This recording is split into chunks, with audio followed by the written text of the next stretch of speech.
Hey everybody, welcome to Jacob's Quest, and today I just finished watching episode 1 of Star Wars Visions, the brand new anime anthology series. This episode is called The Duel. They did drop every single episode, all 9 episodes, all at once today. And I know some people are going to be covering the entire season as a whole, but I felt like, if I did that, I would not actually get to talk about everything. There'd be things I would forget. So I'm going to do one episode at a time, try to keep these reviews relatively short. And yeah, this first one here is pretty goddamn awesome, actually. It's your standard, like, kind of classical Ronin story of, like, the Wanderer comes into a village, it gets attacked, by some Imperials, and, there is a group of, I don't know who this group was. I don't know if this was just some mercenaries that the village hired, but they try and take out some stormtroopers, and they do a pretty good job until the Sith shows up.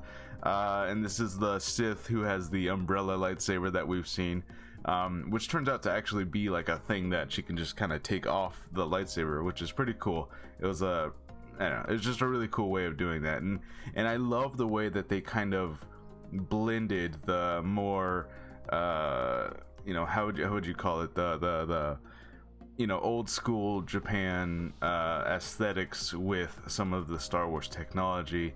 So it had like advanced some robotics, and they had like tools and blasters, some more of that sci-fi space tech mixed with like, it's still an old village. And it definitely reminded me of some episodes of The Mandalorian. But yeah, this was just all around a really awesome episode. It was simple, and it's a premise that we've seen many times before. It's like a classic premise.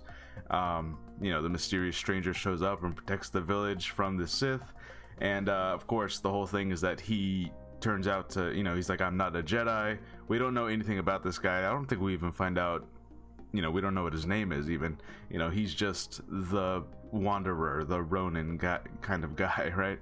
And he appears to have been a Sith himself. He says he's not a Jedi, and they have this pretty awesome fight, and he manages to, trick her by, they fall down this waterfall, and he puts his lightsaber in the statue, and she thinks it's him, so she attacks the statue, and then he gets her from behind, and then it was a pretty awesome fight. And overall, I just loved the style of this. Of course, going back to the black and white Kurosawa films, I believe it was Kurosawa, and just overall, it was really goddamn awesome.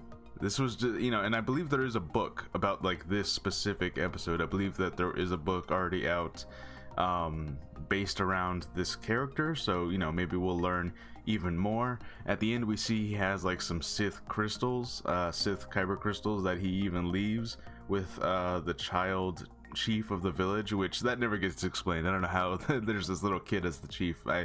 Maybe the old chief died, I don't know. But yeah, he says like, it wards off evil, and then he just disappears, as is common to the story. They just kind of walk off at the end, and his legend will grow as like, there's this wanderer who goes around saving small villages from Imperials.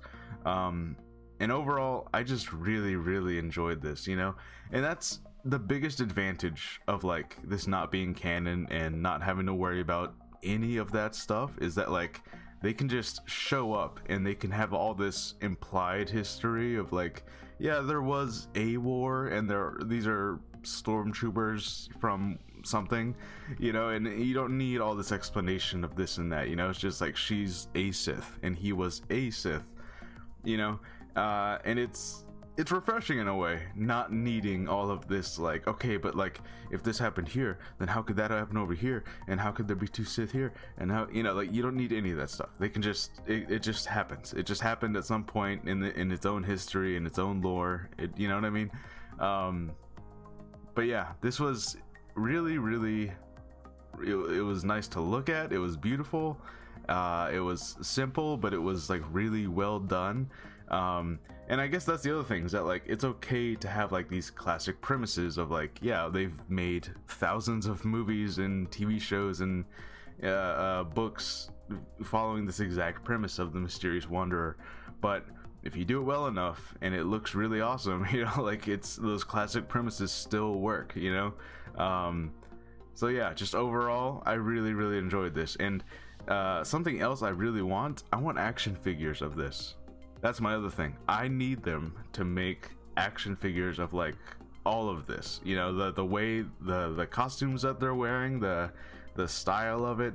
You can even make like color versions and then black and white versions of the action figures. Like, I'm willing to buy your merchandise. So Hasbro, Lucasfilm, whoever I need to talk to, let me spend money on this stuff, because I will buy these action figures right now. But yeah, I will try to just do you know, some small review for the other episodes coming up. They're each you know, 15 to 20 minutes long, some of them a little bit shorter. And yeah, just overall, I really enjoyed this first episode, and I'm gonna try to post at least 2 a day, if not, you know, more than that. But yeah, this was a strong start for Star Wars Visions, and I want to see more of this guy. You know, I know we won't see it this season, but if there's a season 2, let's continue this guy's story, because this was interesting. I'd even if he just goes to another village and saves another village from people, I'm fine with that. You know, it doesn't have to be complicated. This was really cool. All right, I'll see you guys next time. Bye.